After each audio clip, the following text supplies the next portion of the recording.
From the land where the elderly will kick your ass, this is the Soul Podcast. I'm King Sejong, and here are your hosts, Emma Kalka and Joe McPherson. And welcome to the Soul Podcast. This is Joe. And Emma. We'd like to thank you for joining us today.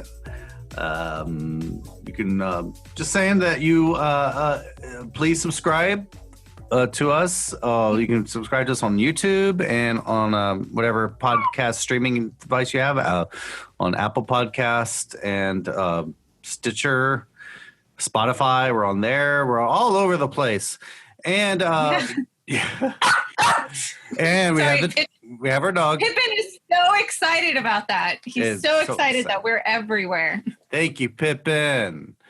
Also follow us on Twitter at King Sejong and on Facebook at facebook.com/SeoulPodcast. We can get the news before we talk about it on here. So, Emma, quite a newsworthy week, huh? Yeah. Well, I mean, a lot's happened since the last time we did a show. Yeah, and while the National Assembly is doing their 20-day government audit, so a lot of stories, a lot of updates to stuff that we talked about last time. All right. Have come out in these audit inspection sessions. Okay, all these audit inspections. Oh boy. Yeah. But the big news, actually, some pretty crazy stuff started last night, and they just got it. There was a huge, massive, high-rise apartment building on fire down in Ulsan. Oh my! And they said it started about 11 o'clock last night. Around the 12th floor, and at one point, the entire building was in flames. That is so scary because I live in one of those. Yeah, and I work in one of those. 77 residents had to be rescued by helicopter from the top of the building. Oh, wow. So they're able to do that. Through various escape routes. But so far, no deaths. Wow. Yeah. Good going, Korea. Oh, wow. I saw that and I was like, how could there not be at least one death? When you look, because the video and pictures are all over the internet. It's crazy. So when you look at them and to look at that and see that there were no deaths, there were only 3 seriously injured people, and then 80, I think it was 88 or 90 something people ended up going to the hospital, but only 3 were serious. The rest were just treated for smoke inhalation and minor injuries. And one was a firefighter. Oh. So, I was just wow, that was, I guess Korea finally learned safety protocols and in this case, on how to get out and where to go. Yeah. Amazing. Wow. I mean, we didn't hear of any fire exit doors being locked from the outside. Anything like that. No, because usually when you see fire, even with, the small buildings, there's usually, they end up being very bad because, again, what was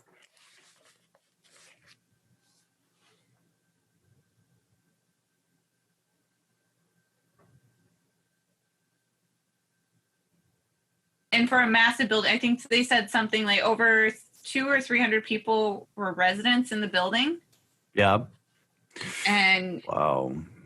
Yeah, so again, with those numbers, the fact that there were 0 deaths, only 3 serious injuries, or 3 in serious condition. Yeah. Everybody else was treated for minor injuries, and I guess I was about to say and sent home, but I'm released. Released, not sent home. Yeah, not sent home, I feel bad about the property damage though. You can imagine having all this stuff being burned up. Gone. Yeah, they are currently investigating what started it. They're not sure exactly what started it. At 11. They didn't actually get it fully put out. It took them 15 hours to get the fire completely out. Mm-hmm. They got it under control about a couple hours later, and then they had it mostly under control this morning.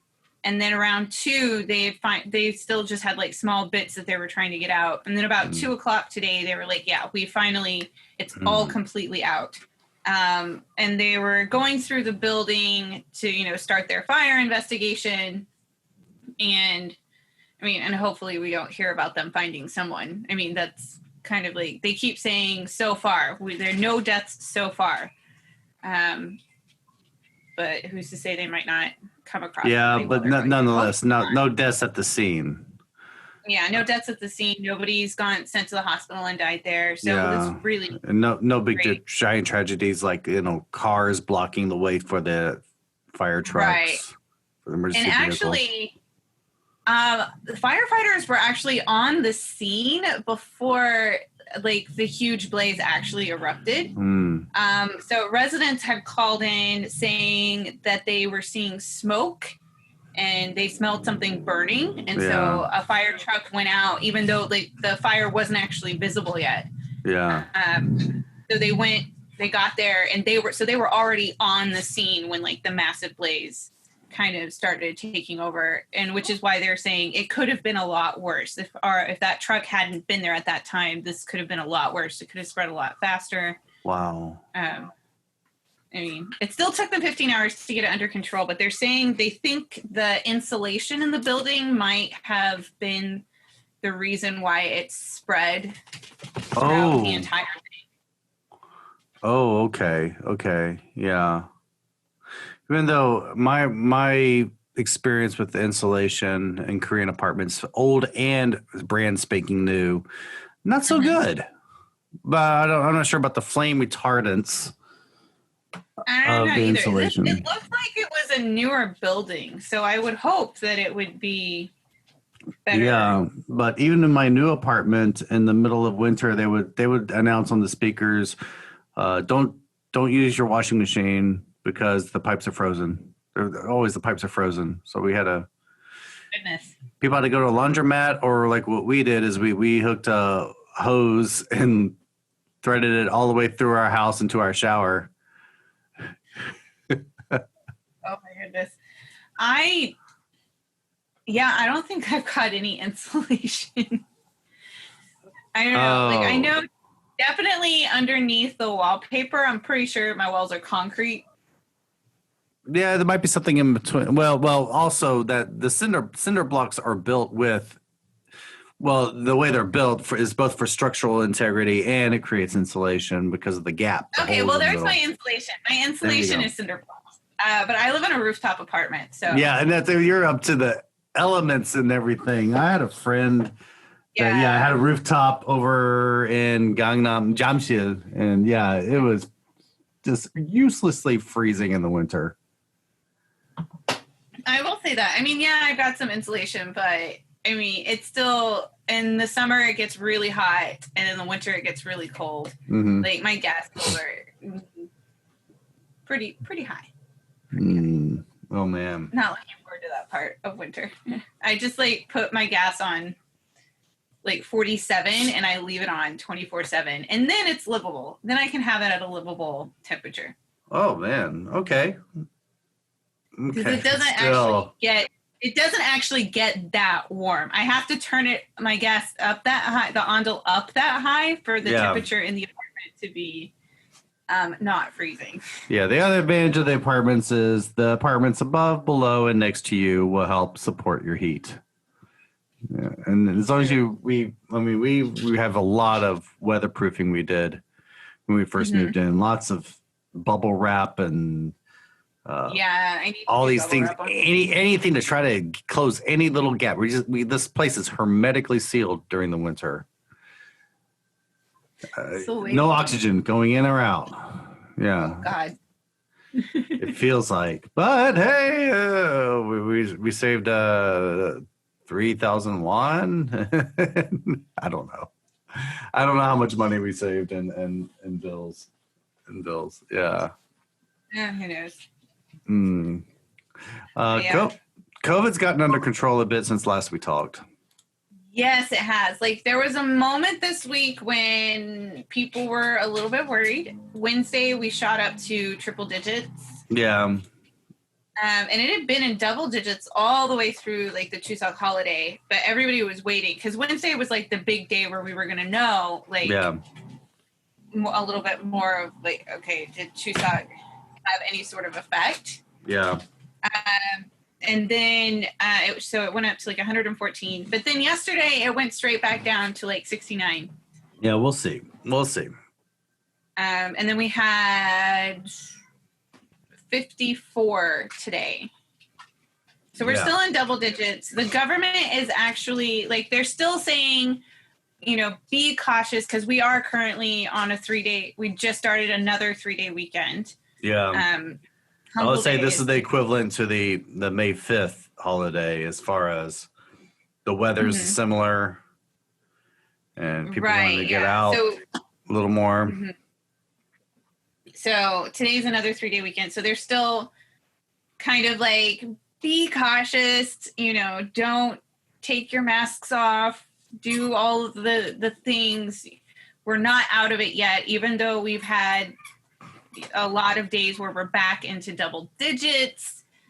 Part of that was also because it was over Chuseok, and of course not a lot of people were going and getting tested during Chuseok.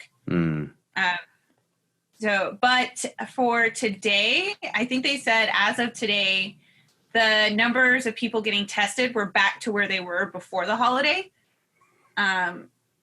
But the number of people who are being confirmed as positive are lower. So they feel like today was a good indication that the numbers are going down. However, we got to wait until next week to see how things happen after, you know, the holiday weekend. But they did successfully keep the conservative civic groups from having any rallies today. Good. I saw how well done it was done last week.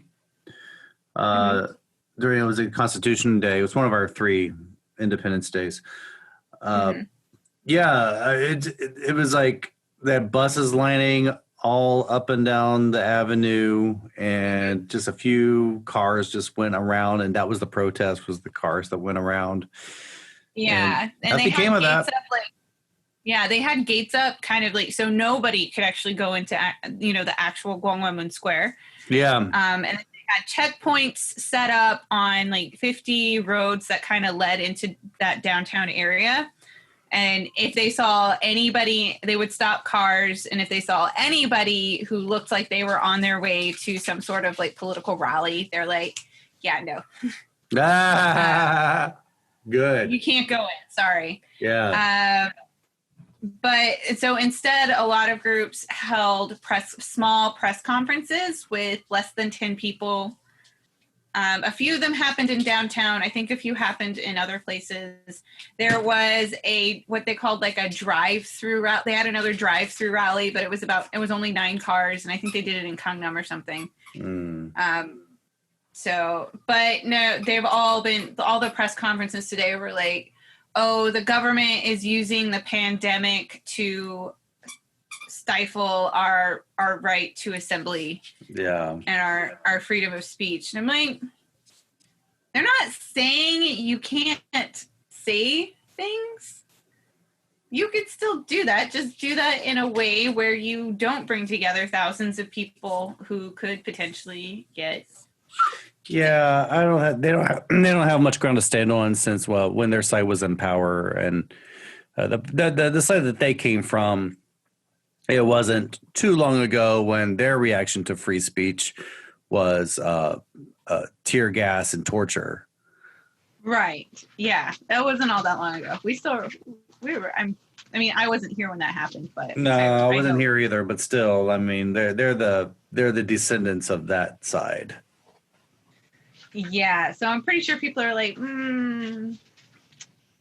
But I think another group was like, oh, well, you need to come up with strict measures for all like public mass gatherings. And they're like, yeah, we do. It's called there are not allowed to be any outdoor gatherings more than 100 people.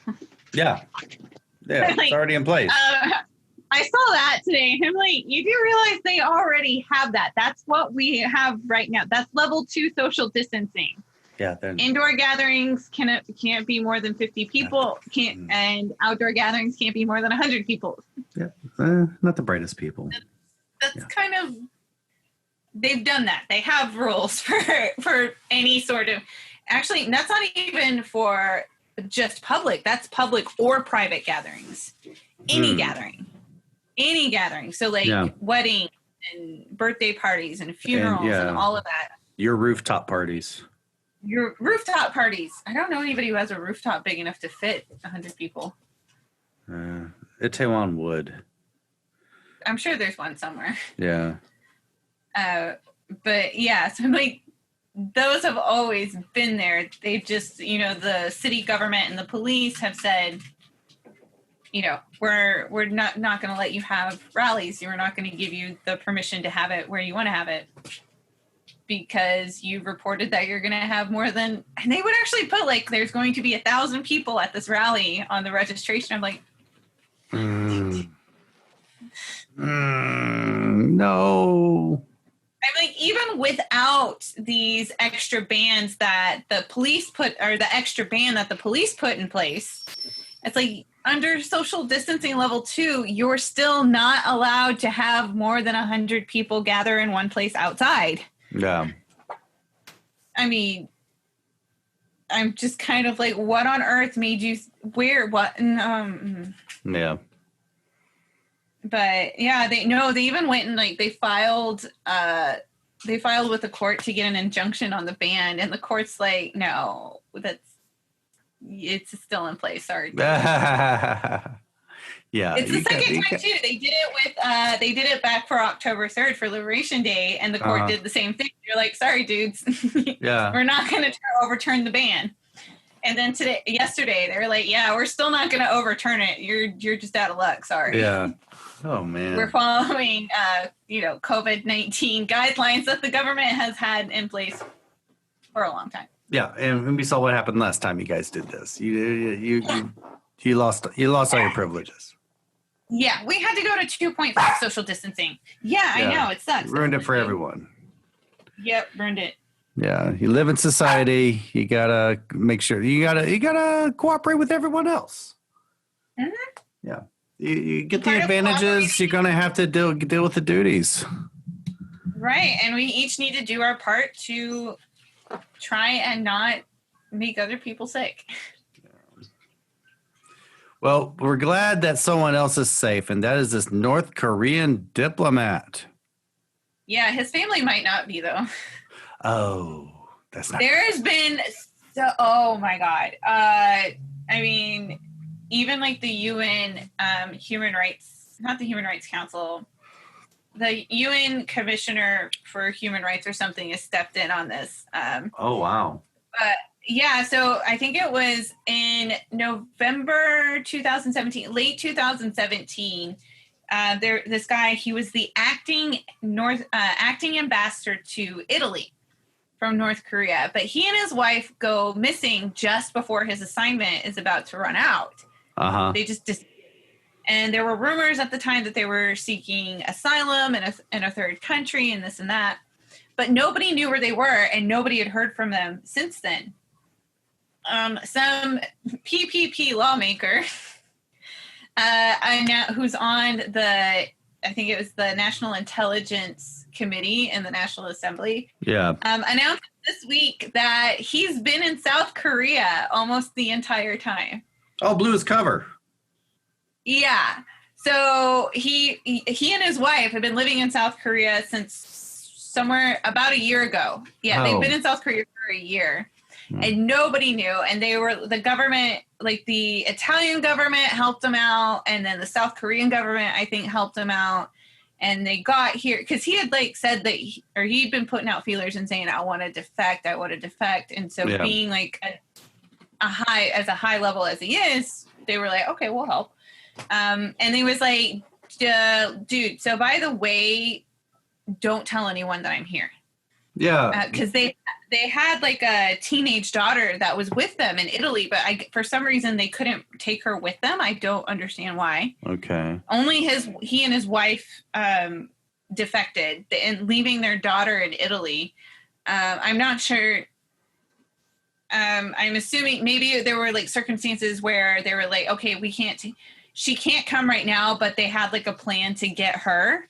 Mm-hmm. But then North Korea repatriated her like right after they went missing. North Korea's like, okay, you're back. We know what's going on.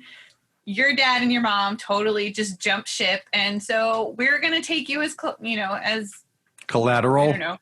Yeah. Collateral.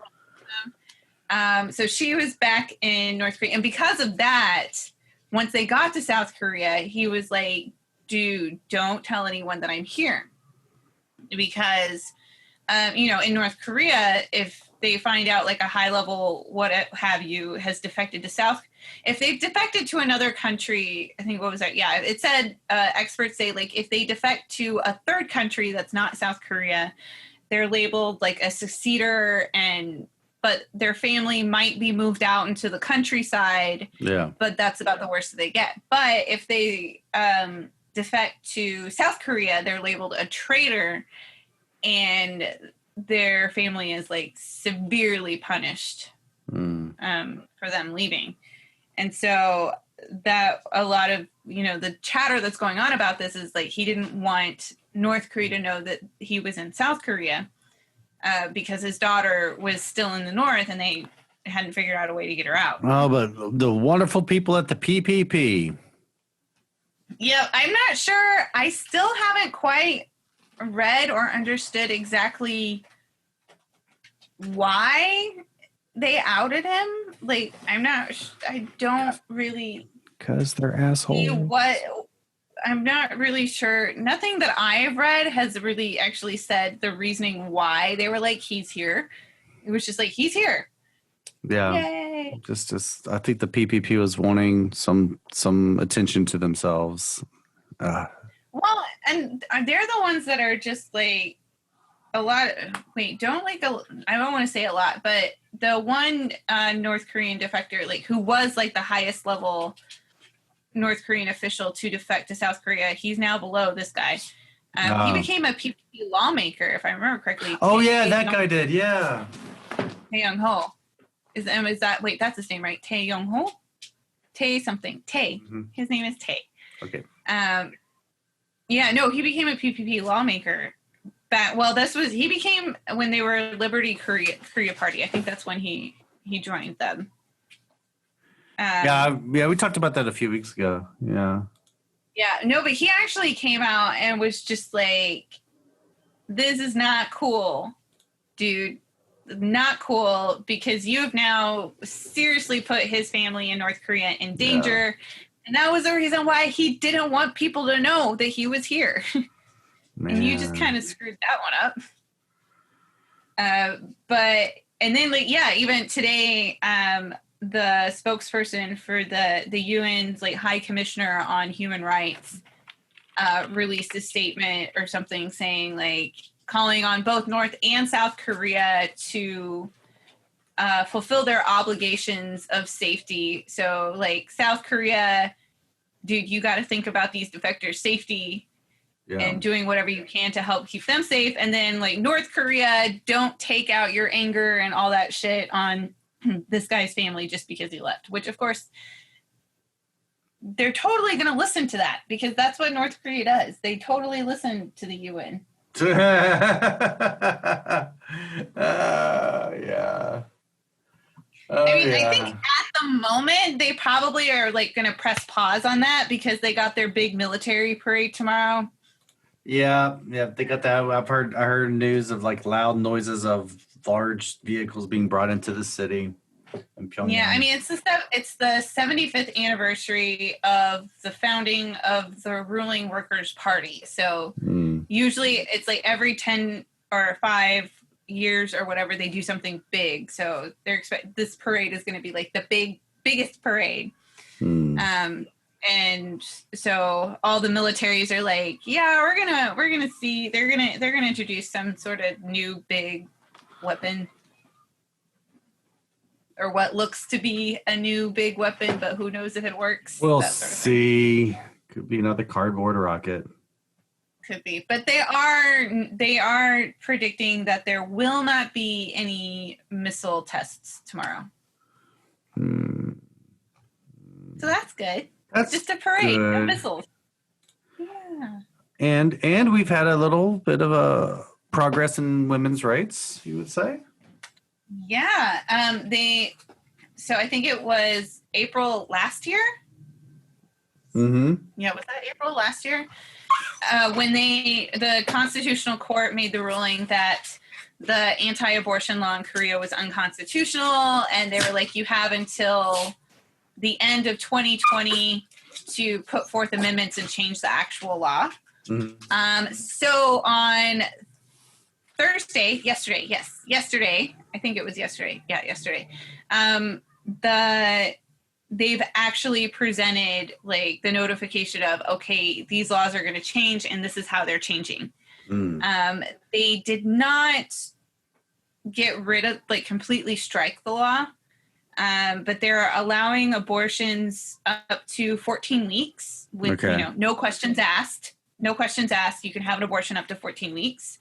And then from 15 to 24 weeks, you can have an abortion if there's a specific circumstance. So like if you're a victim of sexual assault, if there's some sort of medical, that sort of thing. So with certain circumstances, you can have an abortion from 15 to 24. A lot of women's rights groups are actually not happy with this. They wanted just a complete they just wanted the government to completely abolish the law, hands down. Just get rid of it. But that didn't happen. The government's like, we're going to keep it. We're just going to change it a bit. So instead of saying you can only get an abortion if you're raped, or if, like, I think they allowed them also if the mother's life was in danger. Mm-hmm.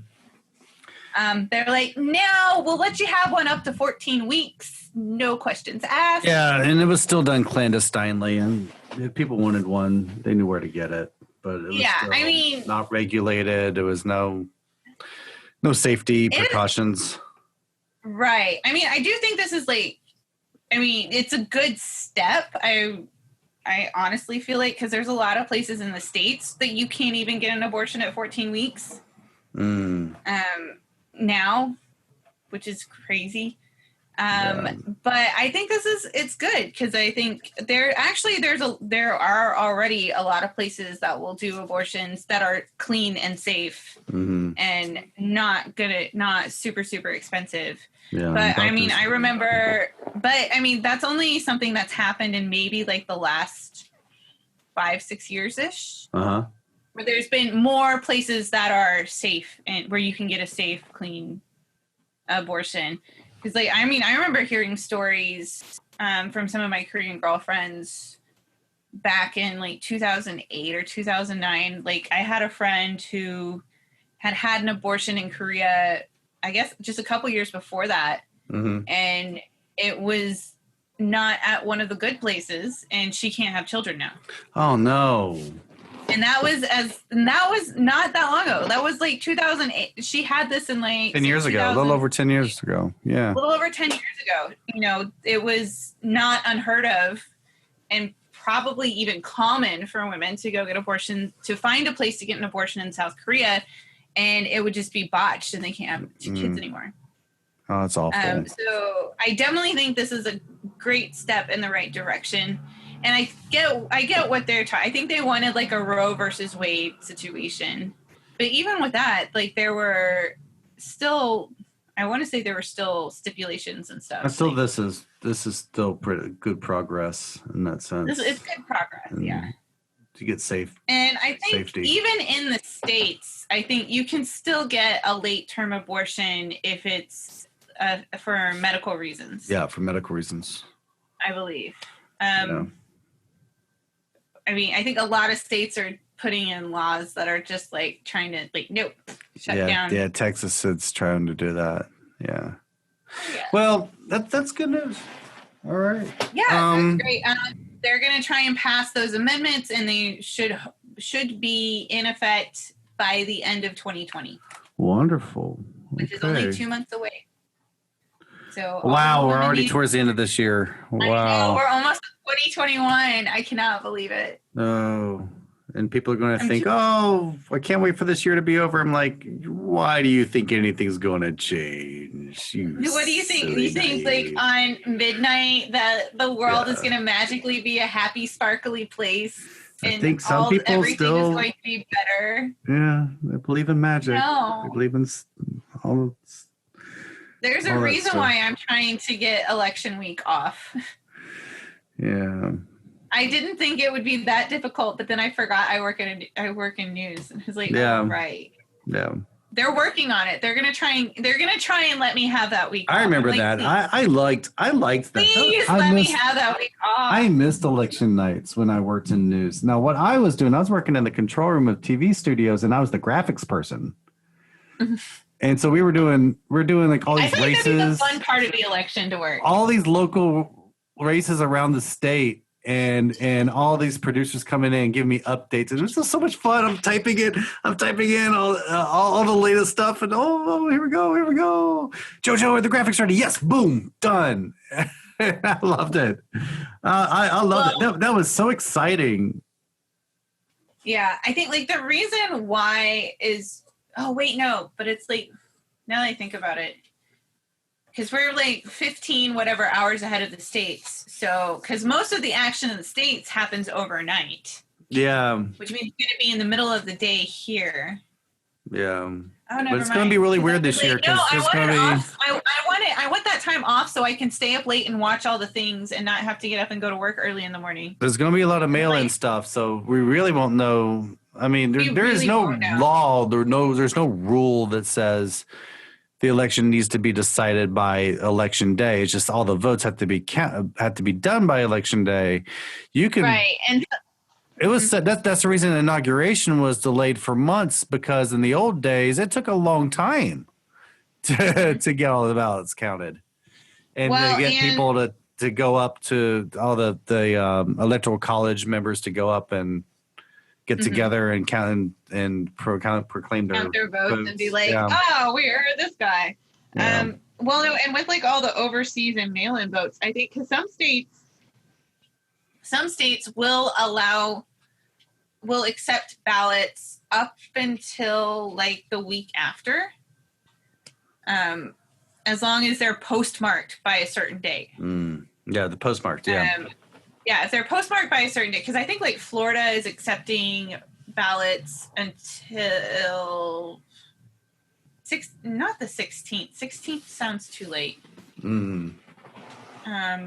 But after election day. Like they still like highly encourage you to mail in your ballots so that they're there by election day, but they're accepting of a little bit after by election. I think it's the 6th. I think it's November 6th.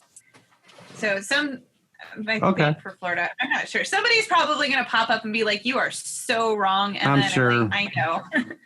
I'm sure. But yeah, depending on the state. Some states we will not accept ballots after November 3rd.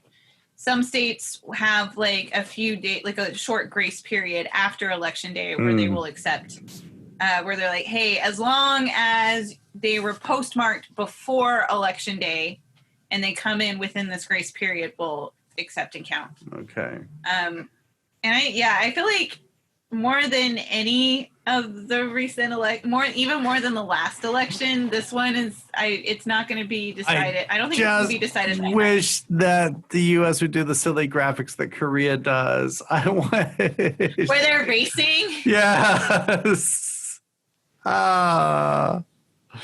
We need to have fun. I was actually talking with my coworker, and I were talking about the election today, and we were like, well, yeah, if it comes down to Biden being ahead by a small margin, you're like, Trump's not going to give that up. He's going to fight. No, he's going to fight. He's going to call for recounts. It'll make 2000 look quaint. Yeah. It's like, so it'll be like Gore and the Florida recount, but like times a million. Yeah. Ish. Yeah. Yeah. So this election is. We'll watch it here. We've been doing. Well, yeah, I'll be watching it. Either I'll be working it and I have to watch it, or I'll have that week off and I'll be at home watching it. I would rather be at home watching it so I could have like copious amount of alcohol to get me through it. There you go. Mm-hmm. I've been having a little more fun and being in the adventures of foreigners trying to run corporations in Korea. Mm-hmm. Startup corporations. So now some of our team from California have come in here to see what's going on, because they were getting worried that we've had so many delays with what we're doing, like simple things like registering the business and everything, which I got done. Thank goodness. I want to do a whole podcast on like how to do this for a foreigner, because they really do. But they got to see this in person. So it was last week. We got all our papers of incorporation, all of our stuff, and so it's time for us to open a bank account. Mm-hmm. So we go to one of the banks. Yeah, we're in Yoido. This is where all they're based here. It's Financial Central. There should be like all the banks are there. Yeah. So we go. We go to one of the major banks, and we take a number. Wait. We go to the window and we say we want to open. It's me and my business manager. Now she's Korean. I'm not. Oh my God. Yeah, surprise. The Pippin's doing this. I think it jumped that high. Pippin is making another appearance. All right.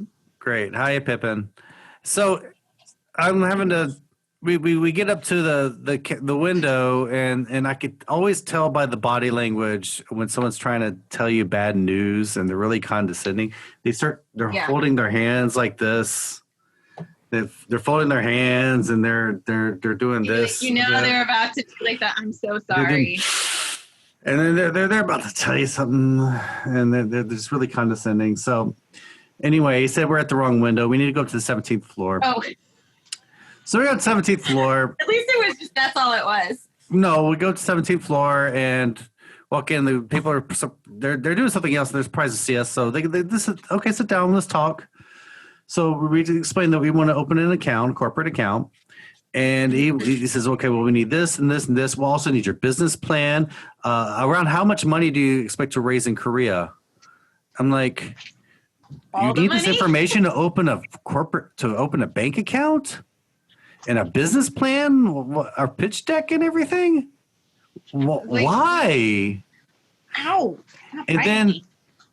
And then I looked up. I didn't bother looking at the signs. I looked up, and we were in the FDI section, foreign direct investment. Mm-mm. So basically, the guy downstairs saw my face and assumed, "Oh, foreigner. He's in the foreign. He wants foreign direct investment." So we finished that, and I went down, and I said to my manager, and this is before I figured it. I was listening. I said, I don't think we went to the right place. Let's try a rival bank, and it's their number one rival. And we went across the street to them. And I said, okay, this time, let's be straight. We're not FDI. We just want to open a stupid bank account, just a corporate bank account. We go in and we ask and that's why I just wanted to ask the questions. We're not opening an account. I just want to ask you questions. Can we just do that? We go and we ask the questions. I go, yeah, sure. And I go and texted the California team and said, hey guys, we're going to try the other bank. They go for it. Sit down, open it, no problem. But this is it. Another case was we're applying for this type of government subsidized loan, and everyone gets it. It's very easy to get for a lot of Korean startups, and we've been told that we would be able to get it easily. But every time I've gone there with my business manager, they've been saying like, no, you can't get it. So we did a little test. Is this time business manager and the California team, which they're Korean American, they call up the office. And they tell us, oh yeah, you can get this much money. It's very easy. You just come in and visit us, and we'll give us your business plan, and we'll see what we can do for you. And so we go there, and it's the three of us, Korean American, Korean, and me. And I'm the temporary CEO. Mm-hmm. And so we're going to go sit down in the office, and he's very pleasant with us. He's like, all right. And he's like, okay, well, this is what we need to do to get you what you need. And he says, okay, well, which one of you is the CEO? I raised my hand, and everyone saw it. His face changed. And his story changed. He says, well, you can only get this much. And this is when we went, okay. Okay, yeah. You sneaky little someone. Yeah. There's no legal reason why they don't do it, but they just choose not to do it. And every one of the offices, they have multiple offices around Seoul. Each one is different. And it's just been... So anyway, we're going another route. We're going through another agency and to raise funds, and it actually might turn out better. And we talked to them today, and he told them, he said he's going to tell their office to expect to see my face when I walk in, and don't freak out. Don't freak out. Don't give them the smaller amount. It's fine. Yeah, give me the same amount that you give other Koreans, because on my visa, I'm supposed to have the same rights as every Korean. At first you don't succeed, just keep trying. They'll do it. Even if I'm a naturalized Korean, they would still do that. Yeah. Well, anyway, that's all I got today. Yeah, that's it. I don't have any. I've just been home and work and this one. Yep. And how is Pippin doing? Now he's a little calm. Oh, as he's biting your hand. Yeah. Yeah, we're still learning the don't bite, aren't we? Like, I don't bite. You do bite. And the calm down. We're still learning calm down. No, that's not going to happen. He doesn't quite understand that, when I lie down in bed between like 9:30 and 10, that it means we're supposed to go to sleep. Yeah. He thinks it's time to jump on me and try and maul my face. Oh, boy. And yeah, because he doesn't realize that his claws hurt. You're available. Yeah. Oh, look, she's not moving. Oh, well. Time to trim those claws, maybe. No, they are trimmed. It's just, oh boy. No matter when they're on your face, no matter how short they are, they're going to hurt. That is true. Well, still, you look so cute. Yes, he does. Don't. Oh, God, he's going to get to his head. Don't tell him that. Don't tell him that. He hears it too much from me as it is. Oh, well, again, thank you. While you're doing that, I'm just going to remind everyone, if you like the show, please subscribe to us. Follow us at Twitter at King Sejong, twitter.com at King Sejong. There we go. Facebook.com/SeoulPodcast. You can support us on Patreon for as little as $5 a month. Get a lot of extra goodies at patreon.com/SeoulPodcast. All right. Thank you so much, Emma. This has been a good time. Thank you, everyone. Until then, stay safe. The Soul Podcast is produced by Joe McPherson and is copyrighted 2020 by Zen Kimchi International under the Creative Commons license. Parts of this podcast may be used for non-commercial purposes if you remember to give us credit. You can contact us at sejong@soulpodcast.com. That's SEJONG@soulpodcast.com. For a transcript of this episode, listen to it again and write down what you hear. Please support us at patreon.com/soulpodcast.